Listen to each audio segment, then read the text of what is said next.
สูงผู้บันเอ็นปันแห้งในข้องอินเลิฟไตชแนลเฮาค่ะแต่เมื่อวันที่1เดือนธันวาคมปี2021ได้มีการซิมอนาตีนิ่งออนไลน์อันเป็นจอมจิกซิกมันนั่นเองนะเจ้าก็เดินการตรงหนึ่งว่าจะมาตึกต่อRCSAพอมาตึกต่อเต้ๆในจะเป็นการตุ้มเตอร์ใส่ก้นอันเป็นพี่น้องใต้และปลายเพมาอยู่จอมเนจับเกียงไฮเกียงใหม่เจ้าก็อยู่ภายใต้การจอยเหลือกลุ่มกำของนาซึกRCSAเขาจะนั่นในคณะเพื่อพี่น้องเขาไปเลยถ่อมในขึ้นจอยเน็กซับสไครปันสีติดตามไว้เสียกรรมดีคะเมื่อในเตียวตั้งหูว่าเตเมอร์เฮาไรเอกราชรายการรอดแล้วก้อนขอที่อังกฤษได้มีมานพองง้ำโดยผลิตการนั้นห้องว่าจอมจิกซิกมาถึง5 ทศวรรษมีการแหลกลายเปลี่ยนผ่านเข้ากับสู่ในเต็มมุคลิซีนำคืนก้อนนั้นแหละได้มีการปางเลือกตั้งเมื่อปีพุทธศาสนา2553และ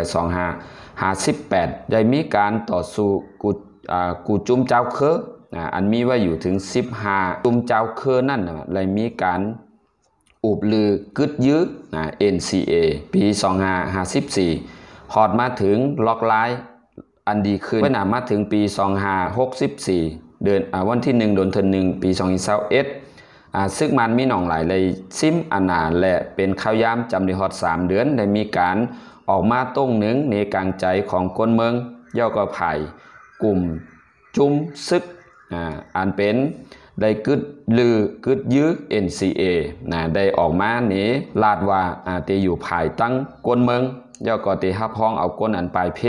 ในเป็นล็อกไลน์แต่เฮ็ดให้ซึกมันเพียงพอใจแหละเตมีการมาตึกต่อRCSAจอมหนังนี่จับจึงไทยเกียงไฮเกียงใหม่ย่อก็มันเตเลยกับตุ้มเตอร์ใส่ก้นอันปลายเพมีไว้อยู่6 องเตเลยตุกค่าหยาบผืดก็ว่า UN ก็เลยแทบตัดจอยเหลือมาเต็มมือการเลยอุบอูยุดยื้อNCA เมื่อในปางตีก้นปลายเพมีไว้อยู่อันทนหนึ่งนั่นอันก้นไว้อยู่มีไว้อยู่น้ำในคณะอันทนหนึ่งในห้องว่าตีปางลือเศร้ากองมุงเมืองก่อตั้งเฮ็ดไว้เต็มเมื่อปี2550มีคนอยู่ไว้หมอก2 ปาก46ก็อันในคณะย่อก็มีผู้ชาย1 ปาก19ก็มีผู้หญิง1 ปาก27ก้นอ่อนลูกอ่อนอันอาซากไปเต็ม18 ปีมีอยู่ 41% มีติดหนีจับไว้อยู่ในเมืองไต้ย่อก็อยู่ตรงข้ามหมอกจามเปอยู่จอมหนีจับเมืองแม่ฮ่องสอนอันชน2มาเป็นตีปางลือเศร้าลอยไต้แรงก่อตั้งเมื่อปี2542มีก้นอยู่ไว้2 เหง 3เก่าก็อันนี้เป็นก้นเมืองขามใจซึกในคณะมีผู้ชาย1 เหง 1 ปาก30ก็มีผู้หญิง1 เหง 1 ปาก79ก็ก้นหนุ่มอาซักไปเต็ม18 ปีมี52%มีอันตีเศร้าลือไว้เป็นอยู่ไว้ในเมืองจึงไต้เฮาในคณะพี่น้องไทยว่ารัดฉานอยู่หิม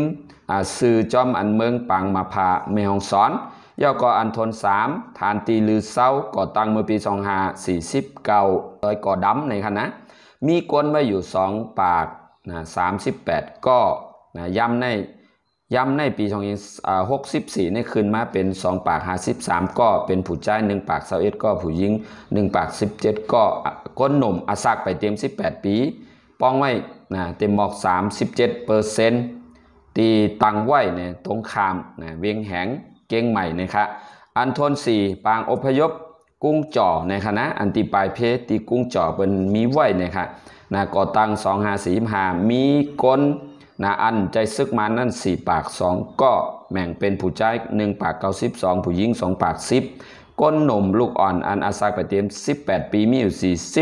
40%มีไว้อยู่ที่เวียงแหงเก่งใหม่ย่อก็อันทน530มีไว้ก่อตั้งเฮ็ดเตมาเมื่อปี2549มีก้นไว้อยู่3 ปาก65ย้ำในมีหอดมาขึ้นตัวตอนมาเป็น3 ปาก90ก็มีผู้ชาย2 ปาก8ก็ผู้หญิง1 ปาก48ก็ก้นหนุ่มลูกอ่อนอันไปเตรียม18 ปีมีอยู่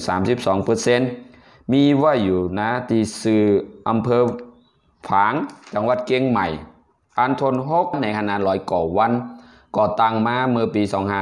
2545นะมีก้นอยู่นำเต้ๆค่ะย้ำในนะฮะกันในตั้งเกียงไฮนั่นนะครับ2534ก็นะมีผู้ใจเป็น1 เหง2 ปากสีพกก็ผู้ยิ่ง1 เหง3 ปาก88ก็ก้นหนุ่มลูกอ่อนมีอันอาสากไปเต็ม18 ปีมีอยู่ 34%มีไว้อยู่ตีตังคามอำเภอแม่ฟ้าหลวงเก่ง